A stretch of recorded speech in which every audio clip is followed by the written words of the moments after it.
কিছু কিছু বিষয় যেটা মানুষকে অনেক ভাবিয়ে তোলে, আবার অনেককে কাঁদিয়ে তোলে। যে যেভাবে আসলে আঘাত পায় বা কষ্ট পায়, সে সেভাবেই কিন্তু সেটাকে অনুভূতিহীনভাবে এবং রিয়্যাক্টও করতে পারে। আমি জানি না এটা কেন বললাম, তবে কি মানুষের মনটা তো অদ্ভুত ধরনের একটা আচরণ করে মাঝে মধ্যে, যে আচরণের কারণে কিন্তু মানুষ মানুষকেই সবসময় একটা মানে ভুলন্ত মন বা আপনার হচ্ছে কোনো স্বপ্নকে ভেঙে একেবারে চুরমার করে দেয়। আসসালামু আলাইকুম, আলবনিস ফ্যামিলি ব্লগ থেকে লাবণী বলছিলাম। কি ভাবছেন কেন এই কথাগুলো বললাম? কথাগুলো একজনেরই, আমার না অবশ্যই।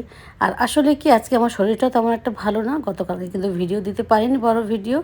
আর যেহেতু রিচ এঙ্গেজমেন্টের একটা ব্যাপার স্যাপার থাকে সব সময়, তেমন একটা ভিডিও দিতে ইচ্ছে করে না, তো চলে আসলাম সুন্দর একটা ভিডিও নিয়ে।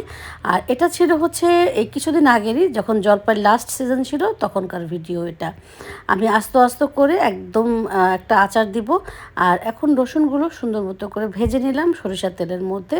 তারপরে আপনারা দেখতে পারবেন একে একে যা যা দিলাম। আর গল্পটা আমি শেষ করে নিচ্ছি, বেশিক্ষণ সময় নিব না।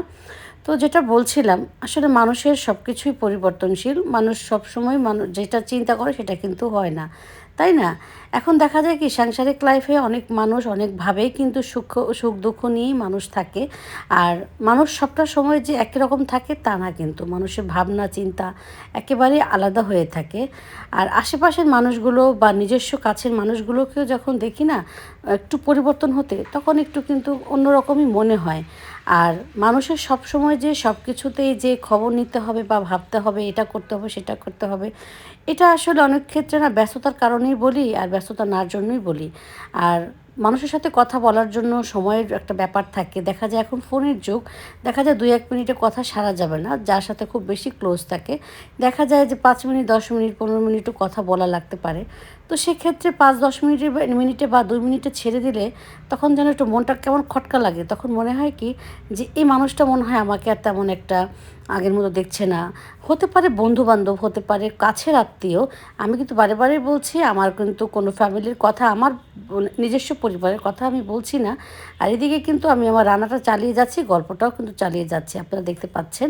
আমি আজকে কোনো রান্নার বিবরণ দিব না, কারণ এমন কোনো কিছু নিয়ে আমি আসি নাই। শুধু ওই যে যেহেতু আচারের ভিডিওটা ছিল, আর এটা যেহেতু রান্না করা হয়েছিল ওই দিন, এই জন্যই আমি কিন্তু এই কাজটা করেছি। তো যাই হোক, আমি জানি না আমার ভিডিও আপনাদের কাছে কেমন লাগে। ভালো লেগে থাকলে অবশ্যই লাইক কমেন্ট করবেন। আর ওই যে বললাম, গল্পটা কিন্তু আমি এটার মধ্যে শেষ করতে পারবো না, কারণ এখন যেটাই বলি না কেন, এখন হয়তো বা দেখা যাবে অনেকেরই চিন্তা করতে পারে এটা কেন আপু বলল।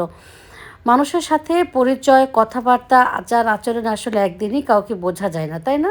বুঝতে গেলে তাকে অনেকটা সময় নিতে হয়, অনেকটা দিন পার হয়ে যায়। পার হতে গেলে তাকে অবশ্যই তার অনেক দিন তাকে অবজার্ভ করতে হয়। ঠিক তেমনই আমি হয়তো বা কাউকে এমনভাবে অবজার্ভ করেছিলাম, যেটা ভেবেছিলাম কিন্তু সে সেরকম না, পুরোটাই আলাদা কিন্তু, তাই না? তো কেন বললাম, কি বললাম, অন্য আরও একটা ভিডিওতে বলবো বা অন্য কাউকে নিয়ে বলবো। আজকে এ পর্যন্তই। আল্লাহ হাফেজ।